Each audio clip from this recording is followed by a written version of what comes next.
Hey there, Mary Sheila here, and I just got done with a nice little walk.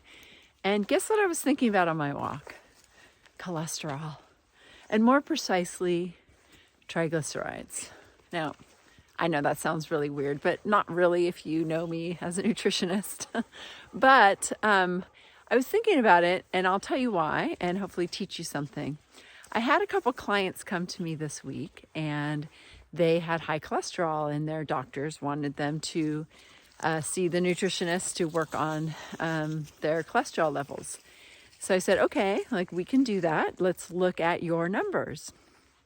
So when I looked at their numbers, I said, well, wow, your HDL is really good. It's kind of high, which we want that one to be high. Your LDL, maybe it's a little elevated, but it's not something that's, out of the park high. And but then the number that was really high was triglycerides. And that is the number that is super connected to our diet. So let me explain and let me give you some ideas about that. So triglycerides are fat molecules that are in your bloodstream when they take the test. And when they are elevated, that usually means there's a lot of more fat in your blood. And that also means that your liver could be a little bit fatty too, holding on to more fat. Now, if you do take a test and you're not fasting and you've eaten, then it could be falsely elevated. But if you are fasting in the morning and it's elevated, then that tells us we have some work to do with your diet. And here is where I'll explain what that means. So triglycerides, when they're elevated, it means you're eating more carbohydrates, probably simple refined carbohydrates or sugar that your body can handle. So you eat that food, it goes down through your digestive tract, you digest it, and it leaves your digestive tract and goes into your bloodstream. If you're eating too much and the cells are like, yeah, we're good, we're full, anything extra is going to go to the liver. Liver is going to convert it to fat and store it for later. If you have insulin resistance and the cells are like, whoa, it's too much sugar, we can't handle it, then you're also going to have more carbs and sugar, glucose, going to your liver. So I wanted to get behind this beautiful camellia. Much better. You want to make sure that you are not overeating the carbohydrates that can elevate cholesterol. So we want to make sure, number one, we're not eating too many carbs, too much sugar. And number two, we want to make sure our cells can take in the insulin and the glucose, that they're not resistant to it, so that we can get the most out of our food. And it doesn't all just go to the liver and turn into fat and we store it for later. Because what happens with a fatty liver is that is a liver that is not able to do its job as well as it can, which is kind of like everything. The liver is so important inside the body. It helps with our blood flow. It helps with our immune system. It helps us with detoxification.